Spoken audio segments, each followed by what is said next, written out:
Betrayal, Lies, and Karma. My ex-wife's downfall. Welcome to Reddit Truths Stories. If you love shocking real-life stories, make sure to subscribe and hit the notification bell. Now, let's dive into today's unbelievable story. When I was just 8 years old, my life took a devastating turn. That was the night my parents decided I was no longer welcome in their home. As I wandered the empty streets, shivering in the cold, I kept asking myself, what had I done wrong? But the harsh reality was much worse than I imagined. Not all parents love their children equally. From the outside, our family looked perfect. A beautiful house, successful parents, and the image of a flawless life. My parents, Jonathan and Catherine Anderson, were well-respected attorneys, admired for their intelligence and discipline. But behind closed doors, love was a transaction. And for me, it was one I could never afford. My younger brother, Adam, was their pride and joy. He could do no wrong in their eyes. Every success he had was met with overwhelming praise. Every small achievement celebrated. But for me, nothing I did was ever good enough. Even my accomplishments were met with indifference or outright criticism. For years, I tried to earn their love. I studied hard, followed their rules, did everything I could to be the daughter they wanted. But I was chasing an illusion. Then came the night that shattered everything.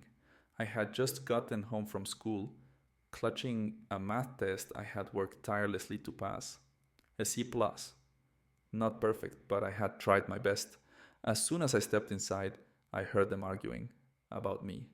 She's a disgrace, my mother spat. We've given her everything and she still fails us. My father's voice was even colder.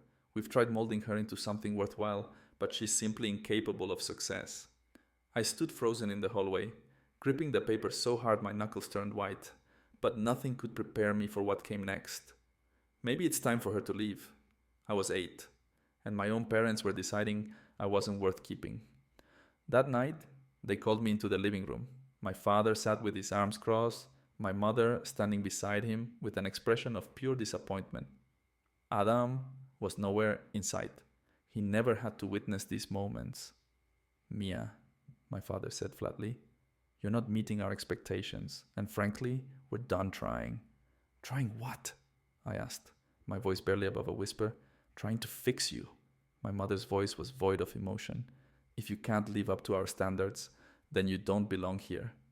It felt like the ground had been ripped out from under me. Where would I go? I stammered. My father sighed, already bored with the conversation. Figure it out. Panic set in. I begged them. Please, I'll do better. I'll study harder. Just don't send me away. I reached for my mother's hand, desperate for any sign of warmth. Instead, she slapped me hard. I stumbled back, my cheek burning from the impact, tears welling in my eyes. I looked up at her, searching for any sign of regret, any flicker of hesitation. But there was none. Get out, she ordered. I turned to my father, hoping he would step in, that he would at least disagree, but he didn't even look at me. And just like that, I wasn't their daughter anymore. I ran to my room, grabbed whatever I could fit into a small bag, and walked to the front door. My mother stood watching, arms crossed, her expression unreadable. My father sat in his chair, flipping through the newspaper as if nothing had happened. One last chance. I hesitated, looking back, silently pleading for them to change their minds. They didn't. My mother simply opened the door. Leave. So I did. The night air was freezing as I walked down the dark streets, clutching my bag, my breath coming in sharp gasps. I had nowhere to go, no plan, just the crushing realization that the people who were supposed to love me had thrown me away like garbage. I wandered aimlessly, my stomach aching with hunger, my cheeks still throbbing, my heart shattered. And just when I thought I couldn't take another step, I heard a voice. Mia? I turned, my body tense with fear. But then I saw her, Anne-Mary. She stood beneath the glow of a street lamp, her face filled with concern. When she saw the bruises, the suitcase, the sheer hopelessness in my eyes, her expression darkened. Oh my God, Mia, what happened? The moment she pulled me into her arms, I broke. I sobbed into her shoulder. Years of silent suffering pouring out of me. That night, for the first time in my life, I felt safe. Mary took me in, gave me a home, a fresh start. It wasn't easy. I still carried the weight decade of my past, but slowly I began to heal. I worked hard, not for my parents' approval, but for myself. And when Adam, my perfect brother, reached out to me years later, desperate to escape the suffocating life our parents built for him, I knew what I had to do. Come stay with me. He did. And together we built a new life.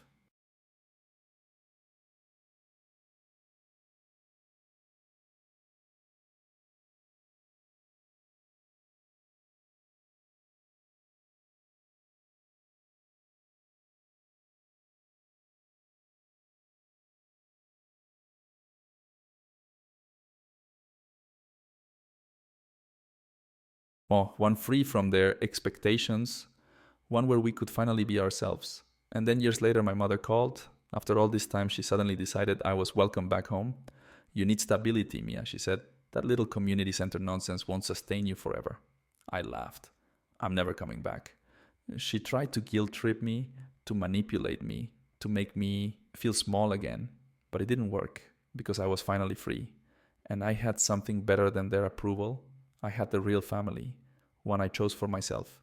If you found this story inspiring, don't forget to like, subscribe, and hit the notification bell. Stay tuned for more shocking true stories only on Reddit Truth Stories.